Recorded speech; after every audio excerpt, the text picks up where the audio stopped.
의식 상태 보시겠습니다. 혼수인데요. 혼수는 혼수와 반혼수 식물인간 상태를 종합하는 거고요.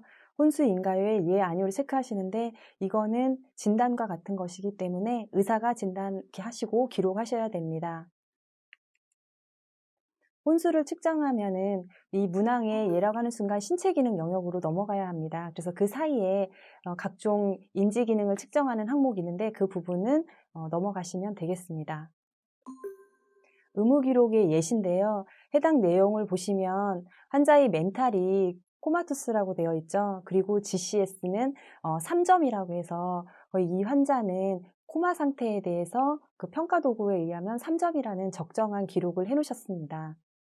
환자의 의식에 대해서 단계별로 보시면 명료는 정상적인 의식 상태를 말하죠. 두 번째 기면인데요.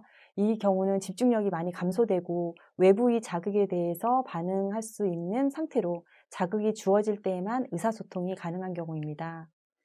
세 번째로 혼미는 통증을 유발하는 강력한 자극에 대해 반응을 합니다.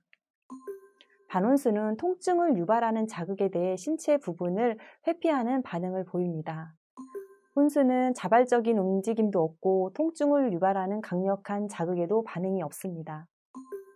이거 외에 식물인간이라는 구분이 있는데요.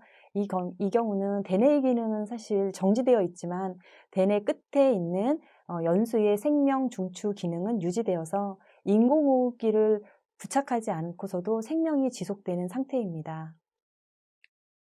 식물인간 상태를 보시면 자극 이동에는 거의 불가능하고 자력으로 섭취도 불가능합니다. 또한 대변, 소변이 실금 상태이고요. 소리를 낼 수 있어도 의미 있는 발언은 완전히 불가능합니다.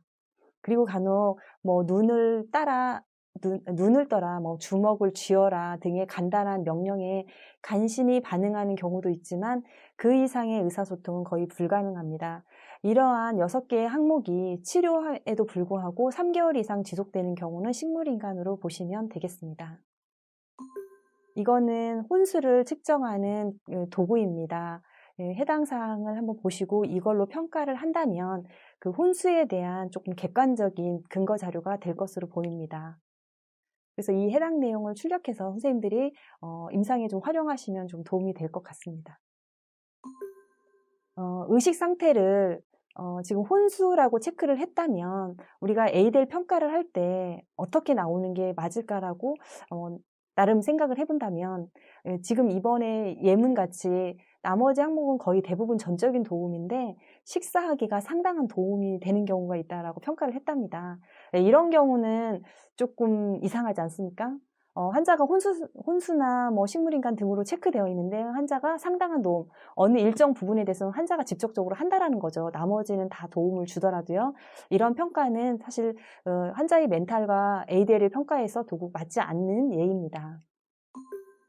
그리고 와상 상태의 아니오라고 하는 경우에는 중등도의 통증에 예를 들면 통증이 매일은 아니어도 가끔 있다라고 한다라고 이렇게 평가를 하는 경우도 있을 수 있습니다.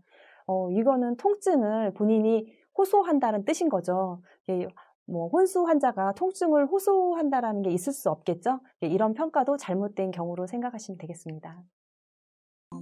환자의 의식 상태 중에 선망을 보시면 선망은 의사의 진단이 있어야 되겠고요. 선망이 7일 이전에 있느냐 또는 7일 이내에 있는데 악화되고 있느냐를 평가하는 것입니다. 그러면 1월 5일 날 입원해서 1월 26일까지 특정 기간이었다가 1월 30일에 퇴원한 경우입니다. 그러면 이런 경우는 작성일이 1월 30날 평가를 할 텐데 관찰 기간은 27일에서 30일간을 볼 거고요. 그리고 선망의 관찰 기간은 처음 입원했을 때부터 1월 15일부터 1월 30일까지 전체 기간을 행위 기간으로 봐야 합니다.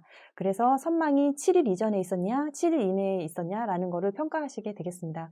이거는 우리가 평가 관찰 기간이 행위 기간과 중복되면 안 된다고 했던 그 환자 평가표의 원칙과 조금 다른 부분이죠. 그래서 환자의 멘탈은 여기에서는 같이 적용하셔도 됩니다. 선망에 대해서 좀 잠깐 공부를 해보신다면 선망은 급성 또는 아급성기 다양한 정신 기능 이상을 나타내는 뭐 가역적인 뇌 대사의 장애라고 할 수 있습니다. 그래서 뭐 일시적이거나 또는 가역적이라는 거죠. 가역적이라는 말은 어떤 상태로 갔다가 다시 돌아온다라는 의미죠. 그래서 선망의 상태가 나타났지만 다시 돌아올 수도 있습니다. 그래서 선망의 원인은 보통 보시면 중추신경계의 질환도 있고요. 전신질환 또는 아니면 수술을 했을 때 또는 약물 중독이라든지 어떤 약의 조절 중에 금단 증상이 나타날 수 있겠죠. 그런 경우에서도 나타날 수 있고요. 그 증상은 보통 급성적인 의식장애와 또 집중력장애 또는 안절부절 못함 이런 것들로 나타날 수 있고요. 신체 증상으로 혈압의 변동이 올 수도 있습니다. 그리고 뭐 자율신경계 증상이 동반되기도 합니다. 그래서 선망을 간혹 선생님들이 치매와 혼동하는 경우도 있습니다. 왜냐하면 이 사람이 정상이 아닌 말과 행동을 하기 때문에 간혹 치매인가? 라고 생각할 수도 있습니다. 그렇지만 앞에 설명하신 것처럼 어떤 환자의 원인이 이미 존재한다면 선망으로도 한번은 생각해 봐야 되기 때문에 선망과 치매를 한번 나눠보도록 하겠습니다. 발생 자체가 선망은 갑자기 나타나는 거죠. 어떤 수술을 하고 나서 갑자기.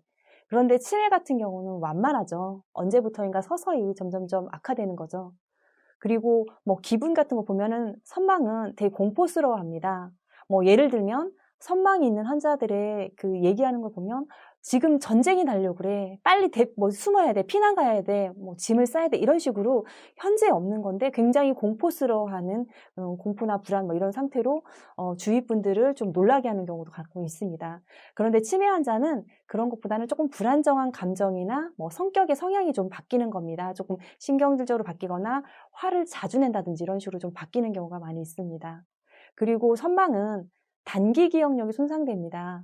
며칠 전에 있었던 것들을 지금 기억을 잘 못 하십니다. 그래서 본인이 수술하고 퇴원했다라는 내용을 잃어버리시는 거죠. 그런데 치매 같은 경우는 이 단기 기억 손상 후에 장기 기억 손상까지도 이어집니다.